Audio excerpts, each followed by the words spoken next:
Mwambie mkuu wa mkoa, sio mamlaka yake. Tumeelewana vizuri eh? Mkuu wa mkoa, mwakilishi wa mkuu wa mkoa, mlitoa maelekezo wakati fulani ya kuruhusu watu kupita kwenye barabara za mwendo kasi. Mkasahau kwamba barabara za mwendo kasi si za kwenu, ni za waziri wa TAMISEMI. Ziko chini ya waziri wa TAMISEMI. Ninyi mkasimama mkaruhusu watu wakapita wakati ule, nimewasamehe. Lakini maelekezo yangu, barabara ya Mbagara yanapita malori ya tani 30 mpaka tani 40 yanakatiza pale katikati. Barabara imeanza kuharibika. Madhara yake kwenye miradi hii, miradi itakwenda kusimama yote ya World Bank. Wenzetu wa World Bank walipotupatia fedha hizi, walitupa masharti. Barabara hizi ni kwa ajili ya mwendo kasi, si kupitisha malori. Barabara hizi ni za mwendo kasi. Kwa utaratibu huu mliouanzisha, miradi hii itakuja kukosa pesa na ninyi watu wa Dar es Salaam mtakuja kulalamika. Sijui mnaelewa vizuri. Barabara Mbagala imekwisha anza kuharibika, hata mwendo kasi haujaanza. Ni kwa sababu mnapitisha malori katikati na mmetoa kibali. Sijui nani aliyopa mamlaka ya kutoa kibali hicho. Kwa sababu mamlaka hayo ni ya kwangu. Barabara hizi zinasimamiwa na DART. DART iko chini yangu. Ninyi mamlaka mliyatoa wapi? Mkaruhusu watu kupita kwenye barabara za mwendo kasi. Barabara sasa zimeharibika. Kuharibika kwa barabara hizi maana yake mnaleta hofu ya Benki ya Dunia kuzuia fedha hizi. Sijui inaeleweka vizuri hapo.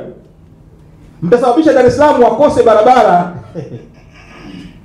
Dar es Salaam watakosa barabara. Hii mipango ambayo tunaifanya leo, maana yake wenzetu watakwenda kuzuia. Nilipokuwa utalii, Wizara ya Utalii, tulikuwa na miradi kama hii ya Benki ya Dunia ya ujenzi wa viwanja na mambo mengine. Nikatokea changamoto ndogo sana. Benki ya Dunia wakafuta fedha zote na wakakataa kuendeleza miradi ambayo ilikuwa inatekelezwa na wao wenyewe Benki ya Dunia. Hasa changamoto hiyo si ikatokea Dar es Salaam.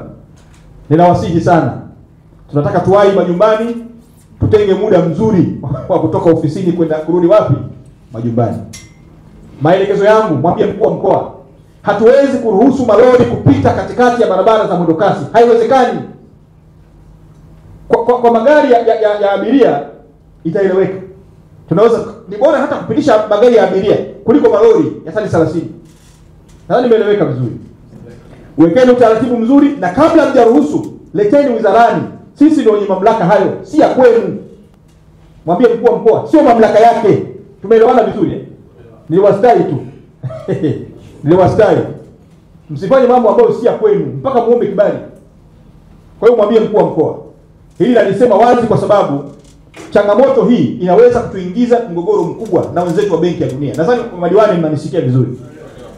Ninaomba muwaeleweshe wananchi kwenye maeneo yetu.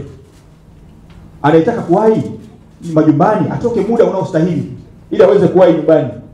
Kwa sababu vinginevyo itatuletea shida kubwa. Miradi hii trilioni 1.1 ni fedha nyingi.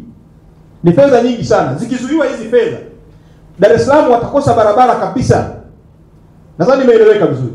Kwa hiyo nikuelekeze, mwambie mkuu wa mkoa, wekeni utaratibu mzuri wa kuruhusu gari za kawaida. Hatuna shida, lakini lazima kibali muombe wizarani. Malori kuanzia sasa nisisikie malori yamekatiza katikati ya barabara. Hasa yatani kuanzia hizo matani makubwa haya. Kwa sababu tatizo lake litakuwa ni kubwa, na changamoto hii itatuletea shida kubwa, mgogoro baina yetu na wenzetu wa